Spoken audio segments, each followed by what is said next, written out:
Hi everyone, I'm Ron Canner and you're watching Israel Good News. And no, I have not had a haircut for a very, very long time. Now I know what you might be thinking, that we ripped off John Krasinski's Some Good News, but can there really be a copyright on good news? I don't think so.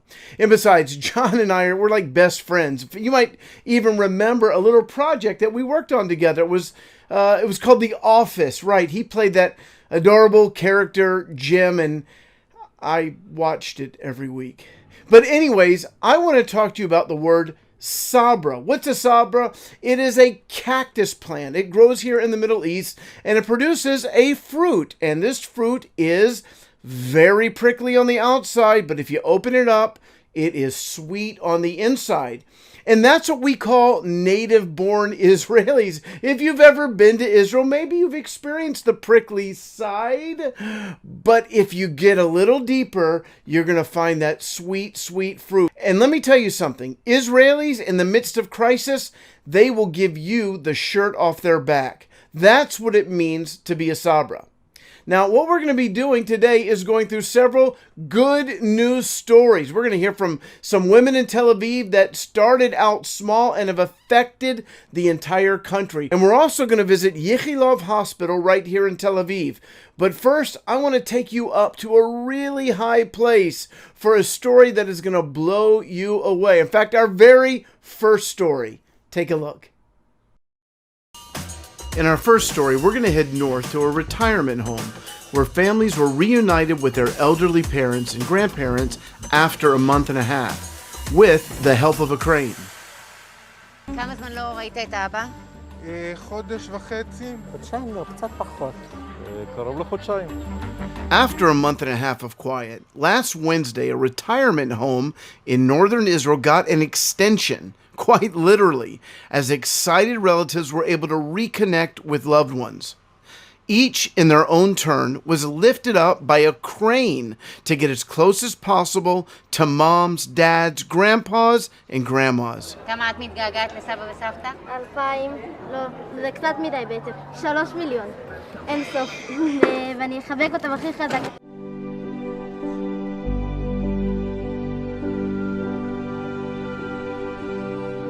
אבא! וואי, לא ראיתי אותך כבר חודש וחצי. מה איתך? איך אתה מרגיש? תודה לאל, הכל בסדר. בינתיים המנוף מטפס לאט לאט לקומה החמישית, שם ממתין בקוצר רוח משה קופל בן ה-72 לבן שלו יניב. הגוף אמנם בוגד, אבל הראש צלול לגמרי. איזה כיף לראות אותך, אבא. איזה כיף לראות אותך. לראות אתכם זה תרופה. יותר טוב מתרופה. מאז האירוע המוחי לפני 7 שנים, יניב בן הזקונים מגיע לבקר את אבא במחלקה כל יום. משחקים רמי בכל ביקור. אני מבטיח שזה ייגמר מהר ואני אבוא לנצח, זאת אומרת להפסיד לך ברמי. מוכן לחתום על להפסיד כל הזמן. העיקר שאנחנו יושבים ביחד, זה תמיד אתה אומר. איך הוא אומר, לא השגתי כסף או דברים בחיים, אבל המשפחה שלי זה הדבר הכי חשוב. מה הכי קשה בתקופה הזאת? זה שאני לא יכול לראות אותה. אתה פוחד מהקורונה? אני לא פוחד רק מאלוהים. הוא היחידי שיכול לעשות הכל. אבל אני אוהב אותך הכי בעולם. גם אני אוהב אתכם הכי בעולם. Dozens of families who've been so worried for their elderly relatives and cut off from them because of the coronavirus had the best day that they've had in a long time. More importantly, these precious people in their golden years were given a boost of hope and encouragement. And then there is Adi. Because she's only 12, she was not allowed to go up on the crane. So they brought Grandma down for a precious reunion. Man, that was powerful. If that did not touch your heart, you should probably see a doctor to make sure that you have one. Hey, listen, our next story is about 3 women in Tel Aviv who had no idea a few months ago that they would be running an operation that would touch the entire country. One of them is kind of special to me. Take a look.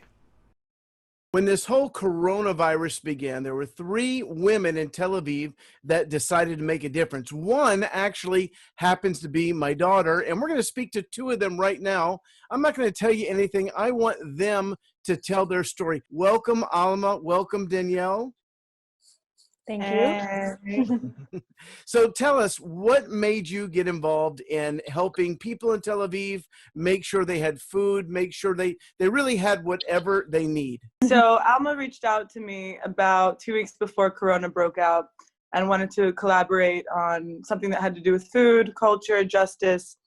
And then Corona happened and we realized that all these restaurants were about to shut down, and what's going to happen with all this food? It's all going to go to waste. We decided to maybe like cook a few meals for some elderly folks that are struggling right now, that they can't leave their houses. And then we realized that, number one, that the food that was about to go to waste was beyond They shut down all the restaurants, and all those restaurants had food that they couldn't do anything with, right? Not only restaurants, but also a lot of offices, high-tech offices that usually stack their fridges with food.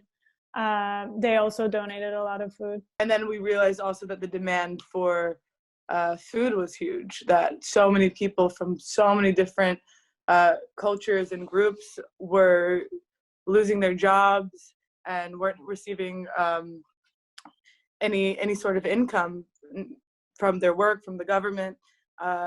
And that's when we started this kind of culture of solidarity. And now it started with just 3 women. How many volunteers did you have at that point? I don't even know. I think a few dozens, just from posting online and asking for help with mostly with driving the food. And how many volunteers do you have now, over 6 weeks later? In Tel Aviv, over 1,000, but Around now 1,300.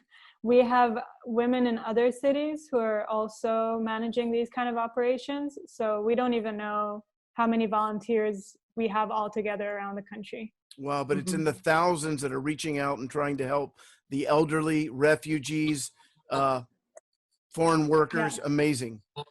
Leah, our third teammate, she had this genius idea of calling all these elderly people and asking them whether they would want a phone companion, like someone who will call them regularly, and ask for their well-being, and also kind of inquire whether they have everything that they need, hot meals, food, medical assistance, like things like that. And then sort of started this this other operation where we have, I think, about like 200 volunteers who have like adopted elderly people and make regular phone calls to them.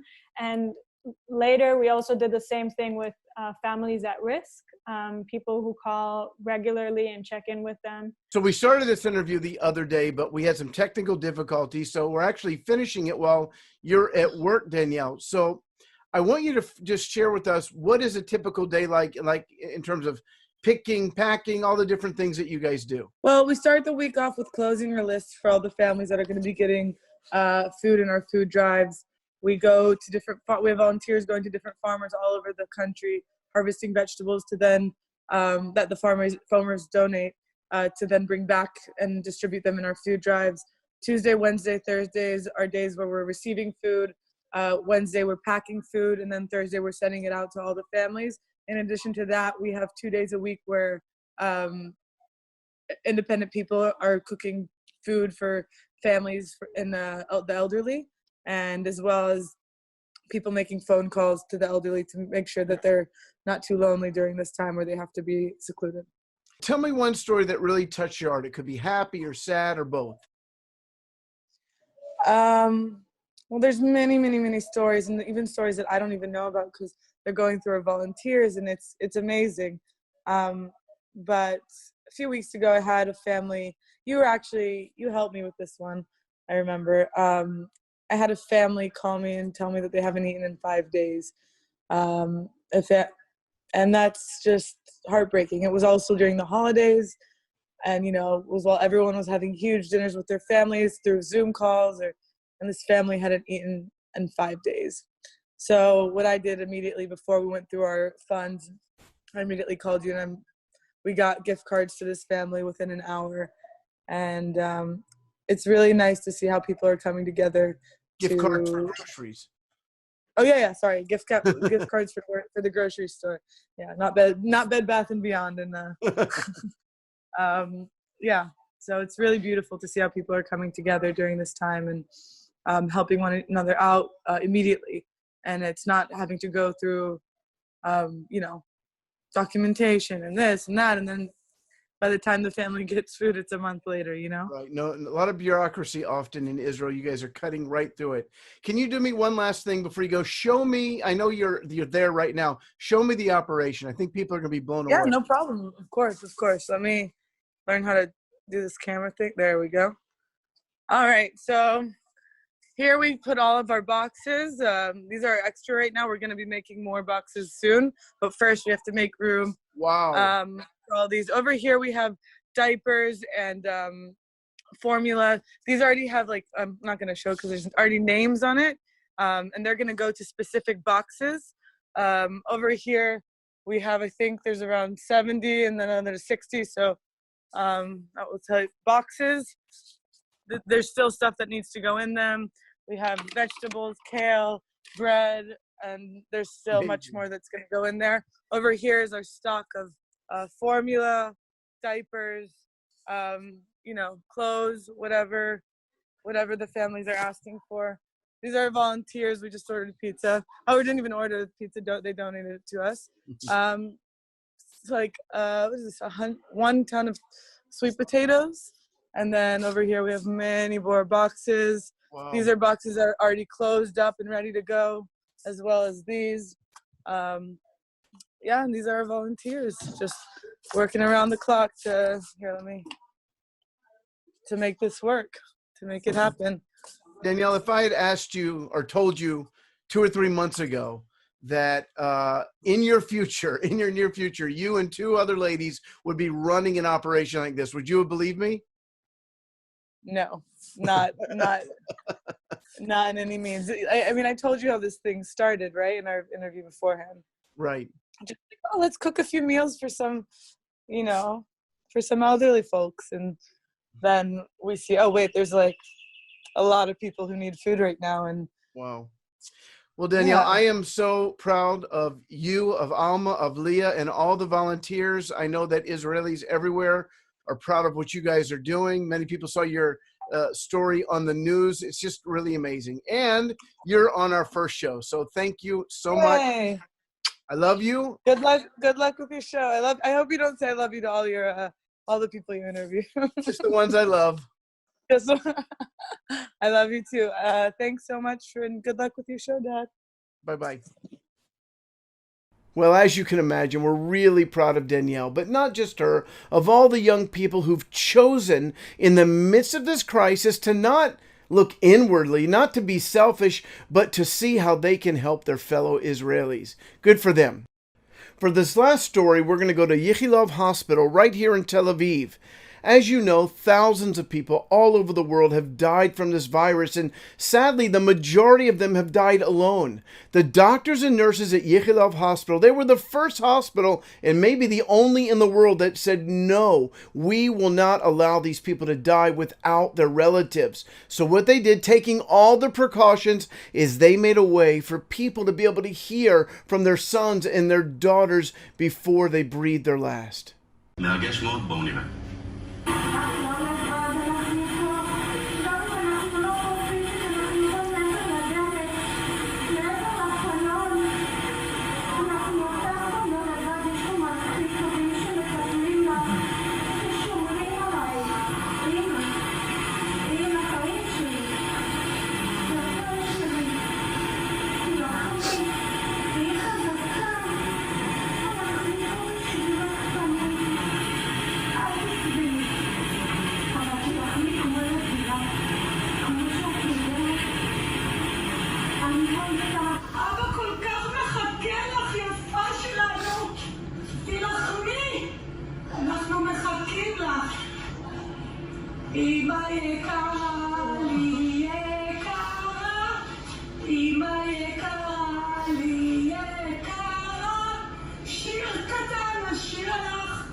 Wow, that was really, really powerful.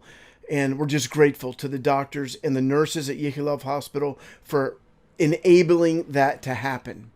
Well, friends, that is the end of our first broadcast, and I sure hope you enjoyed it.